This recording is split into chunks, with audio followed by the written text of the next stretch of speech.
Recently, Macklemore put out the sequel to his 2006 socially conscious song White Privilege. He was on Sway in the Morning yesterday to talk about the record and why he made it.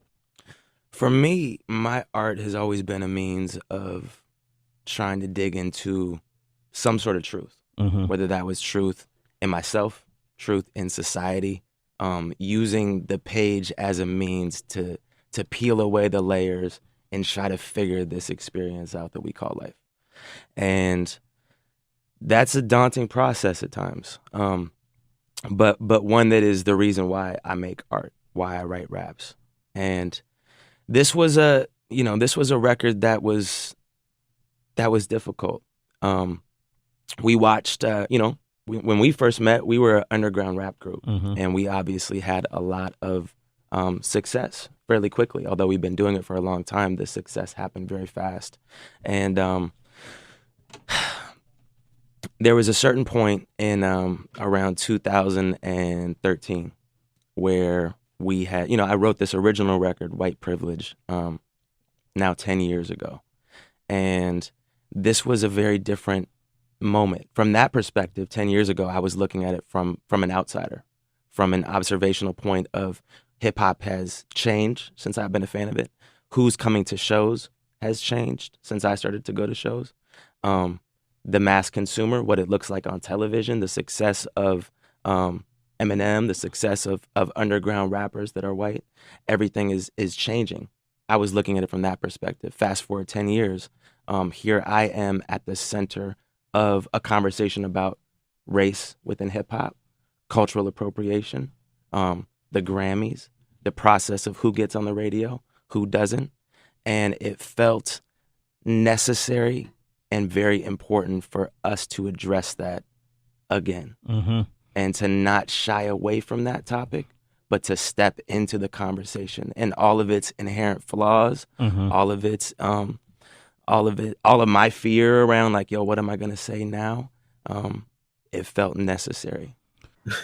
I know people have been waiting to hear my opinion on this, and I wrote it. I made sure I wrote it down so I could be crystal clear on how I feel, and I'm gonna let the the woman with the beautiful, magnificent voice, I think Godiva, read it.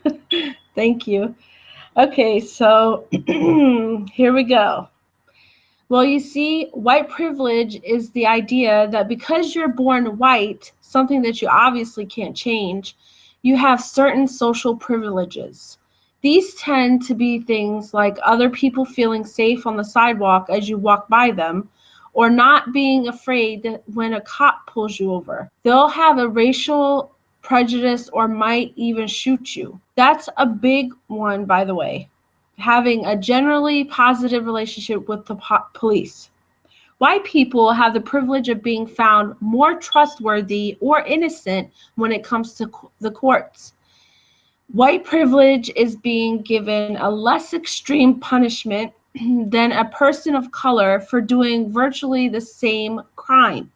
It's never having to worry about the media underrepresenting you or appropriating your religion and culture for entertainment.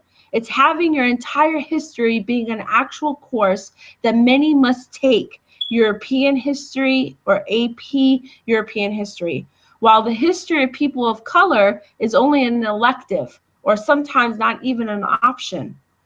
White privilege is having a wide range of role models in society and a wide range of characters in movies that you can choose to dress up as when you're little, unlike the child of color that can only dress up as the one person of color in the movie if they're lucky. It's having the news focus on how you were bullied or how you had a disorder when representing you in a crime.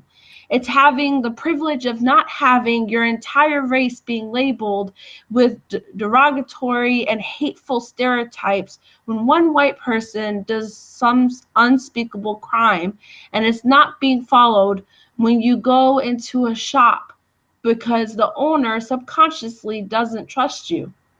I could go on with examples, but I'm hoping by now you get the picture. It's these subtle things, these subtle ways that you're treated, and these subtle microaggressions that you just never have to deal with purely because you're a white person. Many people confuse this, though, with people trying to make you feel guilty for being white. That's definitely not what the goal here is. Of course, I can't control how guilty you feel about your privilege. The point is you understanding you have said privilege and making sure to call out when others are treated unjustly due to deeply ingrained racial prejudice that the majority of society fosters without being fully aware of them. But get